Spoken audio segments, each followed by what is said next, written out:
we move on to the important terms related to the lenses. पहली term है आपकी aperture. Aperture क्या होता है? It is the total refracting surface of the lens. In case of the mirror it is total reflecting surface. कौन सा वाला भाई? ये हमारा लेंस है, ये हमारा लेंस है. इसका ये कर्व्ड सरफेस है, ये कर्व्ड सरफेस है. और कर्व्ड सरफेस का जो डायमीटर है, कर्व्ड सरफेस का जो डायमीटर है, कर्व्ड सरफेस का डायमीटर ये होने वाला है ना, यही तो होगा इसके बराबर, यही तो होगा डायमीटर. इस डायमीटर को बोलते हैं हम aperture. So that is equal to A. Secondly we have centre of curvature. Again what do we notice कि हमारे दोनों लेंसेज के दो कर्व्ड या स्फेरिकल सरफेसेस हैं, दो स्फेरिकल सरफेसेस हैं. तो दो स्फेरिकल सरफेसेस, दो स्फेयर के ही तो पार्ट रहे होंगे. जैसे इस तरह फोकस करो, ये है हमारा कॉन्वेक्स लेंस. तो कॉन्वेक्स लेंस है तो भाई इसका ये वाला जो सरफेस है, ये ऐसे किसी शेल का पार्ट रहा है जिसका सेंटर ऑफ कर्वेचर या जिसका सेंटर C1 है. ऐसे ये वाला जो सरफेस है, ये एक और शेल का पार्ट रहा है जिसका या इसका जो मतलब ये जो कर्व है, कर्व इस सर्कल का पार्ट है, इस स्फेयर का पार्ट है, उसका भी सेंटर है.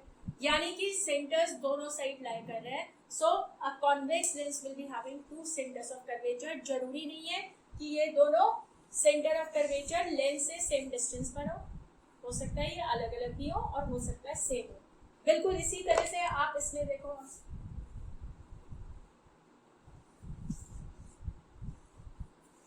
इसमें आप देखते हो तो ये हमारा क्या है, एक शेल का पार्ट आ रहा है और ये हमारा दूसरे शेल का पार्ट आ रहा है. इस शेल का ये सेंटर और इस शेल का ये सेंटर, मतलब कॉन्केव लेंस के भी दो सेंटर ऑफ कर्वेचर है. कॉन्केव लेंस के भी हमारे दो सेंटर ऑफ कर्वेचर हो गए, C1 और C2. So we will be having two spherical shells. The lenses we will consider as part of two spherical shells and therefore they will be having two centers of curvature. ठीक है?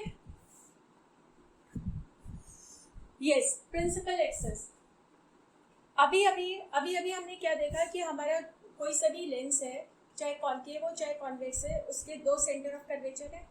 उन दोनों centre of curvatures को join करती हुई जो imaginary line है, that is called the principal axis. Like we are having say this lens, इसका ये एक सेंटर है और ये दूसरा सेंटर ऑफ कर्वेचर है, C1 and C2. इन दोनों को ज्वाइन करती हुई ये जो एक लाइन है, इसको हम बोलते हैं principal axis. So principal axis will be an imaginary line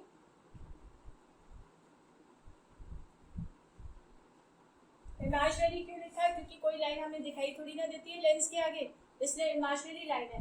N imaginary line which joins the two centres of curvature, to centres of curvature,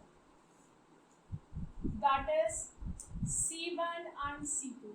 An imaginary line which joins the two centers of curvature C1 and C2, and also it passes through O inside the lens.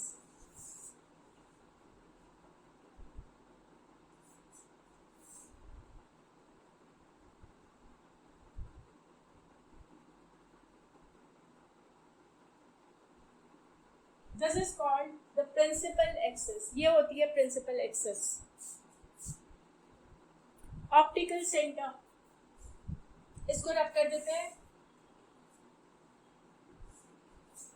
Optical centre जैसे अभी हमने figure में देखा था, it can be considered as a point which lies inside the lens such that it is, let us make it again, ये this is AB is aperture. Aperture के बीचों बीच, mostly aperture के बीचों बीच ये लाई करता है और इसके थ्रू पास होती है प्रिंसिपल एक्सिस. O या C से डिनोट करते हैं, उसकी O से ऑप्टिकल सेंटर. और इसकी खास बात क्या होती है कि कोई रे ऑफ लाइट अगर ऑप्टिकल सेंटर पे इंसिडेंट होती है, ये ऑप्टिकल सेंटर पे इंसिडेंट हुई, इसमें कोई भी डेविएशन नहीं होता, ये सीधी चली जाती है।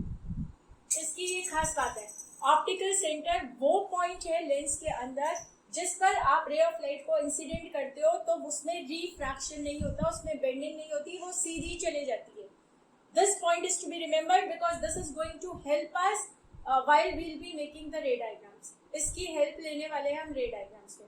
So point to be remembered, a ray of light which is incident at the optical center goes undeviated, passes undeviated.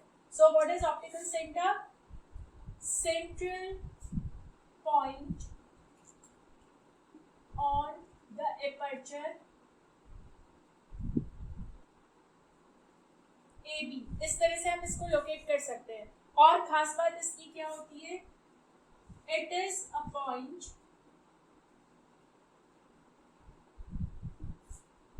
in the lens on the optical center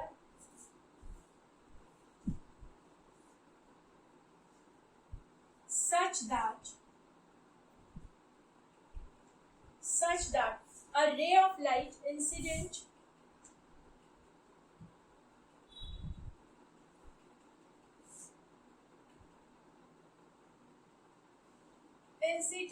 on it passes undeviated without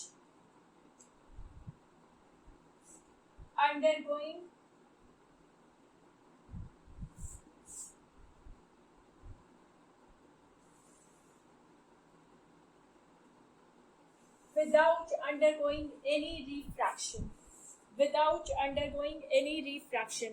इस पर focus करो.